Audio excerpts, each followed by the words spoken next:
Still on the embattled governors, the top decision-making organ of the Governors' Council has decided that it will not honor summons by the Senate.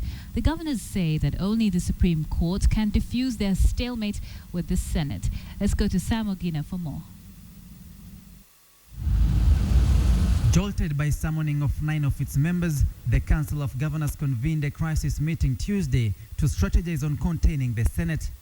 Admitting to the supremacy tussle between the two institutions, the strained relations still prevail as the Council vowed not to honor any Senate summonses. We have sought the advisory opinion of the Supreme Court of Kenya and also the High Court. Because these matters are now before courts, we are unable to attend the summons. We are unable to attend the sittings of the Senate in relation to those summons as we await clarification on how to do it.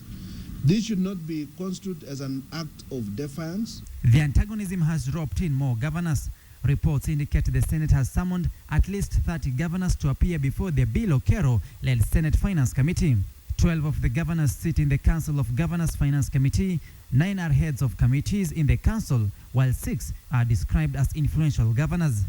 Nairobi Governor Dr. Evans Kidero is among the 6 influential governors summoned to explain their county's expenditure.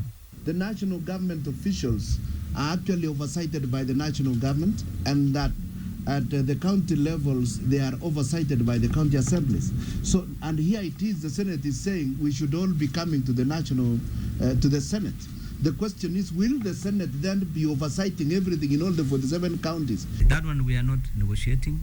You can go to court, you can, go wherever, but as far as we are concerned, the Constitution is very clear. There is no way we can allocate money as the Senate to the county governments and fail to hold them accountable for that money.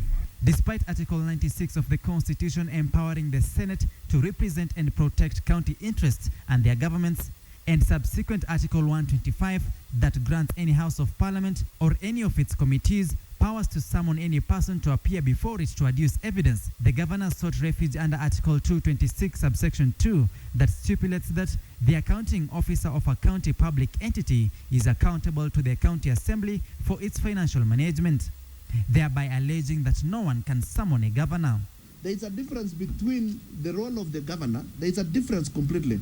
The role of a governor and the role of an accounting officer. The accounting officer is the one who spends money. As governors took a hardline position not to cave in to the senators' pressure, KITUI Governor Julius Malombe and MIGORI Governor Okoth Obado presented themselves before the Senate. The Senate has raised concerns over procurement issues and misappropriation of funds that has exposed governors over administrative issues. We are not going to relax on the issue of accountability, really, on the county governments. We do not wish to have county governments operate the way the national government has been operating for many years. But on their side, the Senate Finance Committee chaired by Mandera Senator Bill Okero failed to honor court orders to appear before Lady Justice Mumbi Ngugi in a case touching on the Senate's conduct.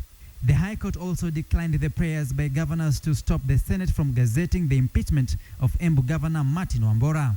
It is an ending tough wars between governors and senators as governors stand ground that they will not honor summonses to appear before the Senate.